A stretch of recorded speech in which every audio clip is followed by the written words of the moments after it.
Bueno, comenzamos entonces esta última reflexión y les voy a hablar de mi vida ilumina o apaga, transmite o interrumpe.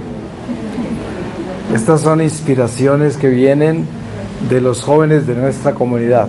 Le vamos a pedir auxilio al Espíritu Santo para que nos guíe. Voy a pedirle la palabra al Señor y les leo a ustedes de los Hechos de los Apóstoles, capítulo 28, desde el versículo 1, en Malta. Una vez a salvo, reconocimos entonces que la isla se llamaba Malta. Los nativos nos mostraron una humanidad poco común. Encendieron una hoguera y nos hicieron acercar a todos nosotros a causa de la lluvia que caía y del frío. Pablo había reunido una brazada de ramas secas. Al ponerla sobre la hoguera, una víbora que salía huyendo del calor hizo presa en su mano. Los nativos, cuando vieron el animal colgado de su mano, se decían unos a otros: este hombre es seguramente un asesino, ha escapado del mar, pero la justicia divina no le deja vivir. Pero él sacudió el animal sobre el fuego y no sufrió daño alguno. Ellos estaban esperando que se hincharía o que caería muerto de repente, pero después de esperar largo tiempo y viendo que no le ocurría nada anormal, cambiaron de parecer y empezaron a decir que era un dios. En las cercanías de aquel lugar tenían unas propiedades el principal de la isla llamado Publio, quien les recibió y nos dio amablemente hospedaje durante 3 días. Precisamente el padre de Publio se hallaba en cama, atacado de fiebres y disentería. Pablo entró a verlo, hizo oración, le impuso las manos y lo curó. Después de este suceso, los otros enfermos de la isla acudían y eran curados. Tuvieron para con nosotros toda suerte de consideraciones y a nuestra partida nos proveyeron de lo necesario. Palabra de Dios. Pues yo pienso que todos nosotros tenemos una experiencia personal como católicos de haber apagado, de haber dejado de iluminar en sí y de no transmitir y de interrumpir la vida de otros. Todo eso es parte de nuestra experiencia personal. O sea, ¿quién no ha vivido eso? ¿Y quién no ha sufrido las consecuencias de las conductas erróneas que todos tenemos? Es como cuando uno es padre de familia. Cuando ya los hijos crecen y se van, uno sabe cuánto pudo haber uno hecho para haber sido mejor padre o mejor madre. Siempre se ve así, pero ya todo pasó, ya se hizo lo que se hizo y la vida es así, se nos va pasando. Y lo importante es que así nos quede un día, nosotros debemos siempre aspirar a que ese día se haga bajo la luz de Dios y que seamos esa esperanza, esa luz que no interrumpamos y que seamos esa inspiración para los demás. Así nos quede un solo día. Pero es importante tener como meta en nuestra vida convertirnos en esos dinamos, en esa fuerza, en esa esperanza, porque yo creo que lo más importante que puede dar un católico es la esperanza, porque vivimos en un mundo que nos roba siempre la esperanza. Inclusive en la iglesia misma hay fenómenos muy populares hoy que son el terrorismo religioso. Ustedes saben que está lleno la iglesia de eso. Gente que vive sembrándole miedo al pueblo de Dios y le quitan la esperanza a la gente. Y no es que debemos vivir como ilusos, pensando que todo está bien y que todo va a salir bien. No se trata de eso. Tenemos que tener conciencia de que vivimos en un mundo cambiante, en un mundo que es el que produce eventos inesperados, muchos de ellos malos, y que muchas veces no podemos defendernos de las circunstancias de la vida y caemos presos de muchísimas cosas difíciles. Sin embargo, el Evangelio nos enseña a nosotros que debemos vivir en la esperanza. Por eso yo detesto personalmente a los terroristas religiosos. Mucha gente viene y me pregunta, según tu experiencia, según lo que tú sabes, ¿tú crees que esta guerra del Medio Oriente y la de Ucrania y todo eso ya es la señal para que se acabe el mundo, para que venga Jesús, todo eso? Y yo digo, ¿sabe qué? A mí eso no me importa. Yo realmente lo que más me importa en mi vida es asegurarme que yo hoy esté listo para morir, ¿no? Y nunca voy a estar lo suficientemente listo, porque ¿quién puede decir ya estoy listo? San Pablo lo dice al final de su vida, que está listo para recibir la corona, pero estamos hablando de un apóstol que es más alto que la luna, ¿no? Son personajes que Dios trajo a la iglesia que son increíblemente extraordinarios, pero yo diría que la preocupación mía, como dice el Evangelio, es hoy, a cada día con su afán. Y si la gente le trae a uno las preocupaciones de mañana, primero que todo son unos pretenciosos, porque ¿quién les dijo que tenían futuro?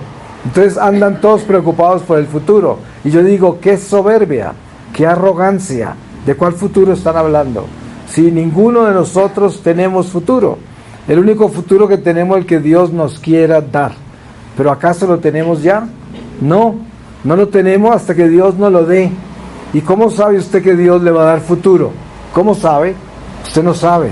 Entonces, ¿se imagina lo pretencioso que es uno estar preocupado por el futuro del mundo? O sea, yo digo, pero ¿hasta dónde se volvió de tonto? Aterrice, ¿no? Si es que uno no debe tener encima la preocupación de algo que no le han dado todavía, ¿no? Eso es demasiado importante tenerlo claro. Para que nosotros seamos luz, tenemos que ser esperanza. Los mensajes negativos, oscuros, terroristas, catastróficos, todo eso es de gente que no anda bien. Yo estoy seguro que no andan bien, ¿no? Porque ¿qué necesidad tiene uno de pensar esto cómo se va a acabar, cómo se va a estrellar, que el castigo, todo eso? O sea, ¿eso de dónde viene, no? Es verdad que nosotros tenemos revelaciones de la Virgen María, por ejemplo en Fátima, en la Salet, donde la Virgen advierte, si la humanidad no cambia, vendrán cosas difíciles, porque la ira de Dios se desatará, y más ira que la que vemos ahora. Tenemos una humanidad totalmente degenerada, monstruosidades vemos.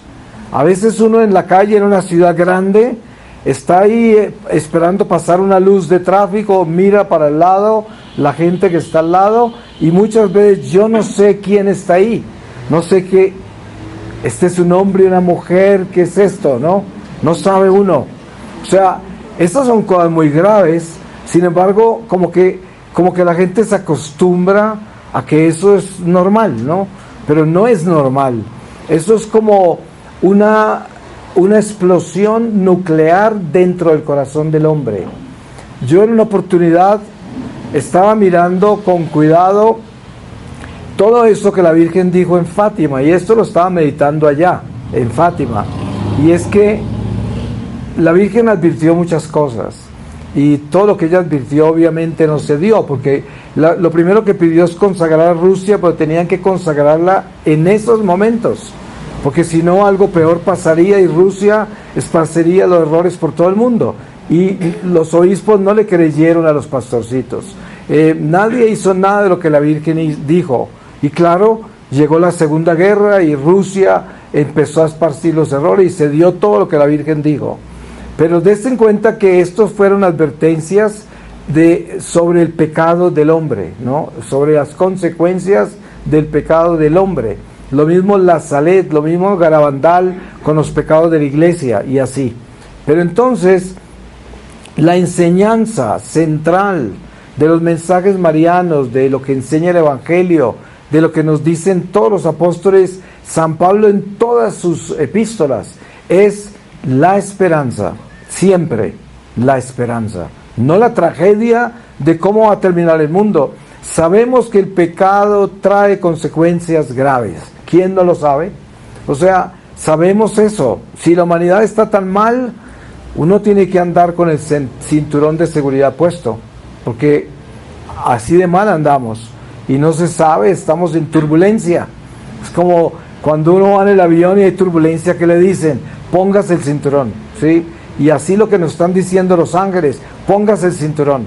Estamos pasando un territorio de turbulencia, pero estamos pasando. ¿Eso qué quiere decir? Que nosotros no pertenecemos a la turbulencia, y que así la turbulencia nos tumbe, entramos a la gracia, dependiendo de en qué andemos con Dios. Por eso no se trata de estar enfocados en lo negativo. Por eso, cuando hablamos de mi vida ilumina o apaga, ¿cómo apago yo la vida de los demás? Hablándoles de la tragedia, del fin de los tiempos, del castigo, de todo, así les apago la vida. Y mucha gente cree que con eso los convierte, los despierta, o quién sabe qué bien les hace. Yo siempre digo, nadie entra al reino de Dios por miedo, nadie. Al reino de Dios solo se entra por el amor, nada más por el amor, no por miedo. Entonces, el amor de Dios es la esperanza. Entonces nosotros debemos ser mensajeros de la esperanza. Miren el ejemplo de Jesús y los apóstoles en la barca. Jesús durmiendo y los apóstoles aterrados por la tempestad y el peligro. Cuando Jesús despierta, o lo despiertan más bien, Él les llama hombres de poca fe. Y por eso es que debemos entender que no se trataba del pánico de las circunstancias que vivían, sino de saber que están con Dios y que por estar con Dios no tienen nada que temer.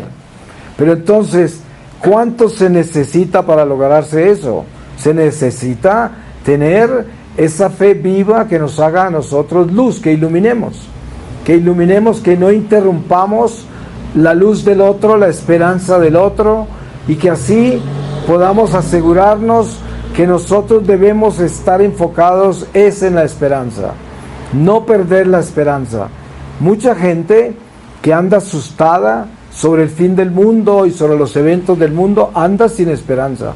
Es más, está preocupada, tiene miedo. ¿Y ustedes creen que eso es el Evangelio? El Evangelio no produce esos efectos. Si eso fuera de Dios, la gente no estaría asustada, porque precisamente lo que trae la fe, lo que trae vivir en Dios, ser de Dios, es esa seguridad de que si estoy con Dios, nada tengo que temer, y debo tener paz en mi corazón y debo llevar gozo. Eso es importante tenerlo claro y no dejarme robar la paz de nadie. Y lo más curioso es que nosotros, por el pecado original, tenemos una tendencia a ser autodestructivos. Entonces las malas noticias son más atractivas que las buenas noticias.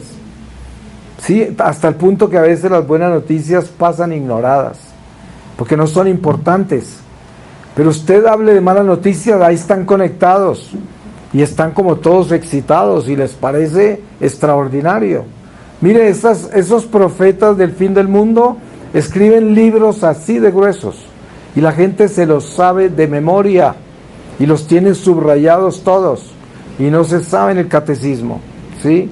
Pero esos libros se los saben de memoria y son de pura destrucción, de puro miedo, de castigo, de destrucción, de todo, y los aman. Pero ¿sabe eso de dónde viene? Del instinto de autodestrucción del pecado original, de ahí viene eso. Por eso es que no es bueno y le quita la luz, le quita la esperanza a los demás. Eso es un pecado, eso no está bien. Por eso la iglesia vive en la esperanza. El Fray José María hablaba del himno a la caridad de San Pablo, 1 Corintios 13. Ese himno me he dado cuenta yo en mis viajes por dentro de la iglesia, que es el himno de muchísimas comunidades alrededor del mundo. Cuando nosotros comenzamos nuestra comunidad, teníamos ese himno como bandera, lo teníamos enmarcado y en cada oficina y en todas partes. Con el tiempo fue perdiendo esa centralidad, pero de todas maneras quedó en el corazón de la comunidad. Y después me di cuenta que era que la iglesia lo tiene así, en todas partes, porque pues es nada menos que una de las gracias más grandes que el Espíritu Santo nos dio a través de San Pablo, el himno a la caridad. Entonces, ese canto del himno a la caridad nos enseña que las noticias que nosotros vamos a compartir entre nosotros son las buenas, no las malas. Y no porque las malas no existan. Es como decir, yo voy a hablar de Cristo, pero hablar de Cristo no quiere decir que el diablo no exista. Pero yo voy a hablar de Cristo, lo voy a glorificar a Él. Y sé que Él es mi Señor, y a Él le doy toda la gloria. Pero al hablar solo de Cristo, ¿acaso estoy ignorando que el diablo existe? No, pero entonces no voy a estar dándole centralidad al demonio. Voy a hablar de la vida, ¿y acaso eso me hace presentarme como si yo ignorara la muerte? No, pero yo voy a hablar de la vida, porque el Señor nos trajo la vida. Y tenemos que vivir la muerte, pero como dice San Pablo, la muerte es un don transformante, no es eliminante, sino transformante. El que vive en pecado, muere en pecado, se elimina a sí mismo, pero el que vive en gracia y muere en gracia, se revive, se transforma, tiene vida eterna. Y por eso nosotros hablamos de la vida y no de la muerte. Todos estos mensajeros del terror de que hablan, ¿y a qué le tienen miedo? Le tienen miedo al fin, al castigo, a la muerte. Eso es lo que es, y ni se dan cuenta que eso es lo que están predicando. Y entonces dicen, es que saben mucho, es que leen el futuro, es que son videntes, es que son profetas y el Señor les habla. Así, les habla para que les siembre miedo al pueblo. Ese no es el Señor. El Señor, cuando viene a hablarnos, nos viene a pedirnos conversión, nos viene a pedir cambio, nos viene a pedir amor a Dios, obediencia a Dios. Eso es lo que pide Dios todo el tiempo, ¿no? Y esto lo debemos tener claro para que de nuestros labios no brote las cosas negativas y oscuras, no broten.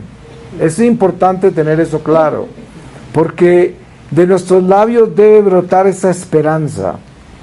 Y teniendo en cuenta el hecho de que yo hable de cosas buenas, de cosas que nos dan esperanza, no estoy ignorando la maldad que hay, el peligro que hay en el mundo por el pecado del hombre, que pueden pasar cosas espantosas. Yo no estoy ignorando eso, pero es que al navegar por aguas turbulentas como es nuestra navegación por este mundo, un buen marinero no se enfoca en el agua turbulenta, sino en su destino, y está navegando hacia el norte de su destino, y no está enfocado en el peligro y en eso, porque entonces ¿cómo va a salir? ¿Cómo va a sobrevivir? Un buen marinero se enfoca siempre en llegar, en eso, llegar, no naufragar. Entonces, esta conversación que hay en la iglesia, de tanto elemento negativo y terrorista religioso, es satánico. Aunque les duela mucho esto, porque me odian, porque tienen toda una industria con eso, pero eso no es de Dios. Nosotros debemos ser aquellos que iluminamos, no que apagamos. Y debemos ser aquellos que transmitimos y no interrumpimos, ¿sí? Eso es, porque dense en cuenta que hay gente que llega diciendo, ¿saben qué? Yo he tenido una temporada muy buena de oración, de adoración al Santísimo, he estado en paz, he estado bien, esto me da una alegría increíble que el Señor me ha dado esa gracia.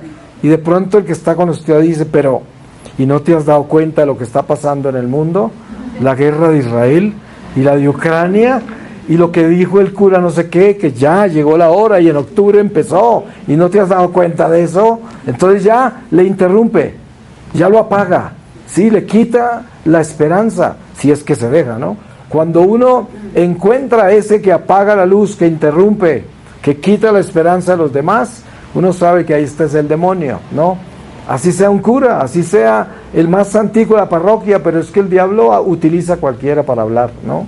Entonces, la forma de determinar qué espíritu habla a través de la gente es la esperanza. Si no hay esperanza en las palabras, ahí no está Dios. En el terrorismo no está Dios. En la negatividad, en la oscuridad, en la proyección hacia el futuro negro del castigo, eso no es el Evangelio. El Evangelio es muy claro. Dicen, cree que Jesús es el Señor y tendrás vida eterna. Y las cosas de este mundo pasarán y no te harán daño. Y si Dios permite que este mundo te pruebe con dolor, es para tu bien, porque te va a moldear con ese dolor. Y es importante entender que nosotros como hijos de Dios sabemos que vamos a vivir un camino de pruebas, que nuestra vida no va a ser color de rosas necesariamente, pero que el Señor también nos da espacios de paz, de prosperidad, de descanso. Todo eso también nos lo da, pero al mismo tiempo tenemos que saber que tenemos espacios difíciles y que muchas veces no son consecuencia de nuestros pecados, muchas veces son voluntad de Dios que nos moldea con la prueba. Esto es tan importante porque mucha gente se olvida de esta parte y está muy bien, muy contenta en la iglesia, creciendo y tiene muy buena experiencia con Dios y con el prójimo, pero le llega un momento difícil y comienza a tambalear. Como hablábamos en la reflexión pasada, que toda prueba es como si fuera la primera, ¿no? Entonces está uno ahí en el horno y pensando, ¿y por qué? ¿Cómo así? ¿Qué voy a hacer? ¿Qué me pasó? ¿Qué hice? Y muchas veces cuando uno ha estado caminando con Dios y buscando serle fiel y le llega una prueba difícil, muchas veces se olvida uno de que muchas pruebas son voluntad de Dios, no son consecuencia de mi pecado, sino voluntad de Dios. Y es misterioso cómo Dios actúa en nuestra vida permitiendo que el mal se atraviese en nuestro camino. Por ejemplo, en la vida que yo vivo misionera, me pasan muchas cosas inexplicables, raras, absurdas, pero yo al mismo tiempo leo que tiene que ver con todo el trabajo que se hace, las almas, los cambios de los corazones, la gente, todo eso trae consecuencias. Y sobre todo consecuencias con el maligno, sobre todo. Entonces a veces le sacuden a uno la base, lo despelucan, pero el Señor no permite que lo destruyan a uno, pero las despeinadas se las dan, ¿no? Entonces uno tiene que estar preparado para esos sacudones así fuertes que vienen y van, pero lo importante es que uno no vaya a ser el que le quita la luz a otros, el que le quita la esperanza a otros, el que le hace daño a la gente. Eso es muy grave. Yo lo hice muchos años de mi vida y cómo me duele, ¿no? Todo el tiempo que pienso en eso, 33 años que viví en pecado mortal y que no me importaba nadie sino yo. Y hoy cuando miro eso, lo único que digo, ay, ojalá tenga tiempo para enmendar todo eso, porque es algo terrible hacer el mal, es algo terrible quitarle la esperanza a la gente, es algo terrible engañar, sí, mentir, robar, atentar contra la salud por los vicios, por tantas cosas desordenadas, dar mal ejemplo. Todo eso es aterrador, muy malo. Cuando uno sale de esas cosas y comienza a caminar sin ellas y que ellas ya no son la corona de la vida nuestra, entonces empieza la lucha más grande y más terrible, porque cuando uno está sumergido en el vicio y en el mundo y en el pecado, pues ni se da cuenta de que hay batalla, porque si uno está metido en eso, uno es parte de la batalla, uno está haciendo el mal. Entonces uno es un satélite del mismo diablo, eso es lo que es. Pero cuando se sale de ahí, entra en la luz y camina ya con la luz, pues toda la oscuridad está contra uno. Es muy sencillo. Y estamos caminando por dentro de la oscuridad. Entonces se pueden imaginar cuando yo le digo a la gente que si uno tuviese un momento perfecto y pudiera ver el mundo espiritual, tal vez moriría de infarto, porque estamos en las tinieblas totales. No hay luz acá. Estamos en la parte más baja del mundo espiritual, en la parte más baja. Por eso, cuando morimos, más vale que tengamos fuerza espiritual para salir de acá, porque si no, quedamos en un fondo, en un abismo que no nos hemos imaginado siquiera, porque no es posible, de lo terrible que es. Entonces, el Señor se empeña en tratar de hacernos entender en el lío en que estamos. Es un lío, porque estar en esta oscuridad es terrible, pero miren que el Señor nos mostró cómo salir de acá. Eso es lo importante, ¿cierto? Cuando uno está en un bosque perdido, yo no sé si ustedes alguna vez se han perdido en un bosque. Yo me perdí una vez en un bosque cuando era muy joven en Alemania, y me perdí una noche, y eso fue quizás una de las cosas más horribles que me han pasado en mi vida. Y estuve perdido como, no sé, 2 horas o algo, ya en la oscuridad. Y de pronto cuando salí, por gracia de Dios, y aparecí en un camino que ya tenía sentido y sabía que por ahí iba a salir, pues fue como nacer de nuevo. Sí, pero la vida nuestra en este mundo es estar perdido en un bosque, que si no fuera por Cristo no sabríamos cómo salir de acá, no tendríamos salida y quedaríamos eternamente perdidos en el bosque de la oscuridad. Así de sencillo es. La prueba está que la palabra habla así.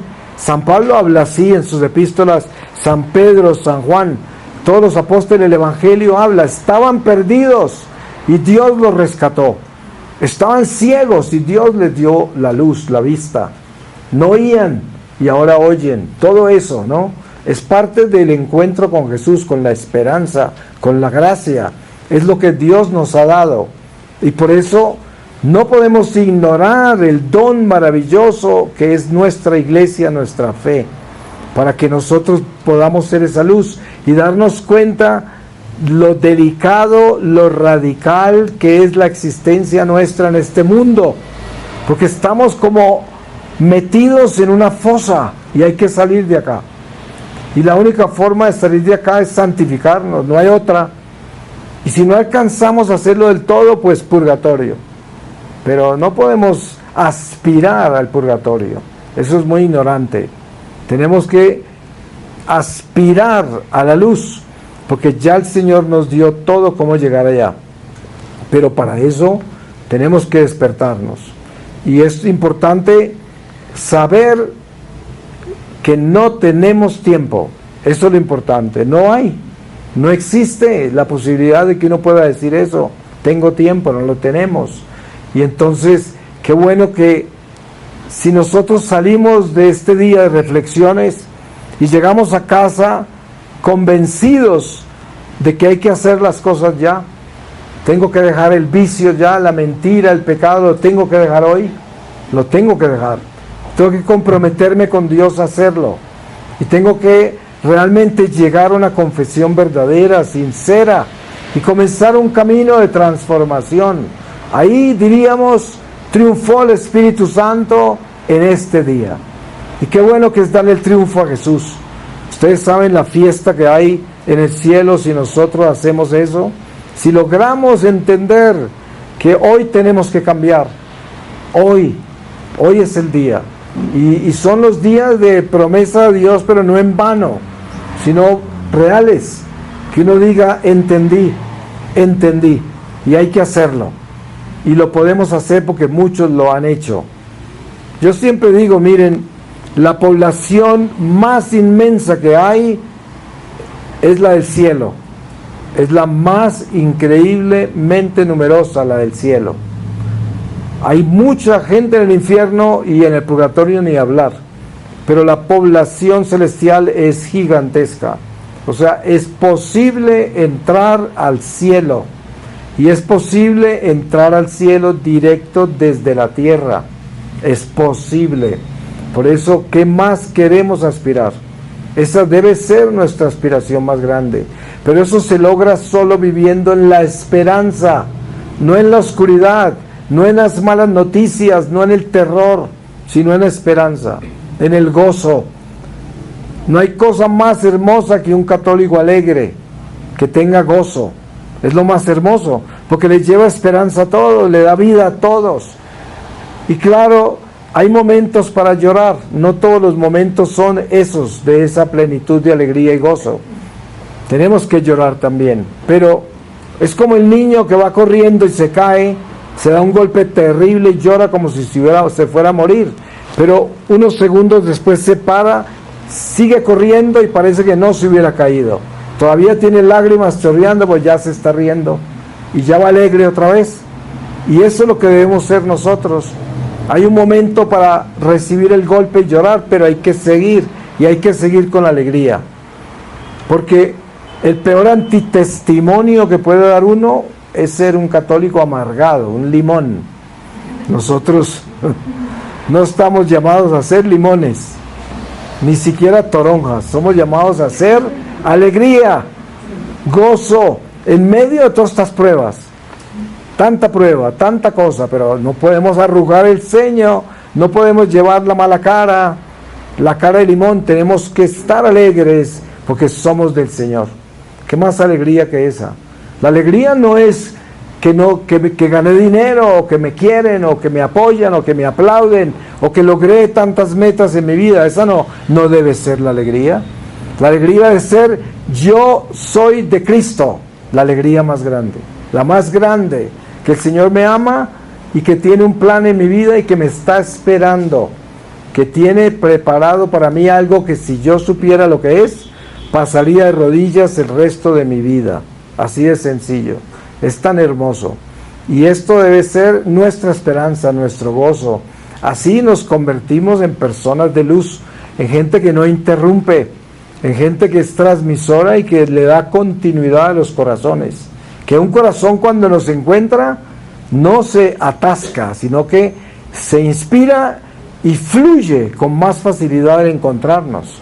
Es muy lindo encontrar la gente que le aumenta el flujo del amor a uno, el flujo de la esperanza, con solo verlos, con solo encontrarlos. Hay personas que nos traen mucha alegría y los abrazamos y nos llenamos de vida y siente uno esa fuerza.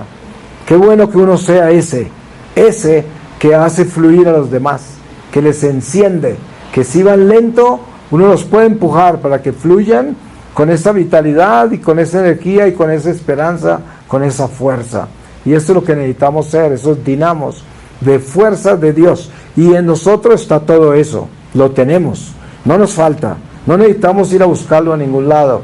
Está sembrado en nosotros, es el mismo Espíritu de Dios y tenemos que abrazarlo, meternos en él. Y el Espíritu va a explotar y va a llenar de luz a todos los corazones que Dios nos trae, porque seremos ese gozo, esa esperanza y esa luz. Y es importante que sepamos eso. Voy a terminar con esta lectura de la Epístola a los Hebreos, y es en el capítulo 13 y dice: últimos consejos, desde el versículo 1. Que el amor fraterno perdure. No olvidéis la hospitalidad. Gracias a ella algunos, sin saberlo, hospedaron a ángeles. Acordaos de los presos, como si estuvierais presos con ellos, y de los que son maltratados, pensando en que también vosotros tenéis un cuerpo. Tened todos en gran respeto el matrimonio y el lecho conyugal, que sea sin mancha, que a los fornicarios y adúlteros los juzgará Dios. No seáis amantes del dinero en vuestra conducta, contentaos con lo que tenéis. Pues Él ha dicho: no te dejaré ni te abandonaré. De modo que podemos decir confiados: el Señor es mi ayuda, no temeré. ¿Qué puede hacerme un hombre? Palabra de Dios. Qué bueno. Pues fíjense que cuántas veces nosotros nos atormentamos por lo que las criaturas hacen. Hay gente que nos persigue, nos calumnia, nos odia, no nos quiere hacernos daño, y uno termina como preocupado y confundido. Y cuando uno mira así al Señor en silencio, en oración, Él dice, ¿qué te pueden hacer las criaturas si yo estoy contigo? Y esto es algo que es hermoso, porque es la verdad. ¿Qué nos pueden hacer los hombres si Dios está con nosotros? Amén. Amén.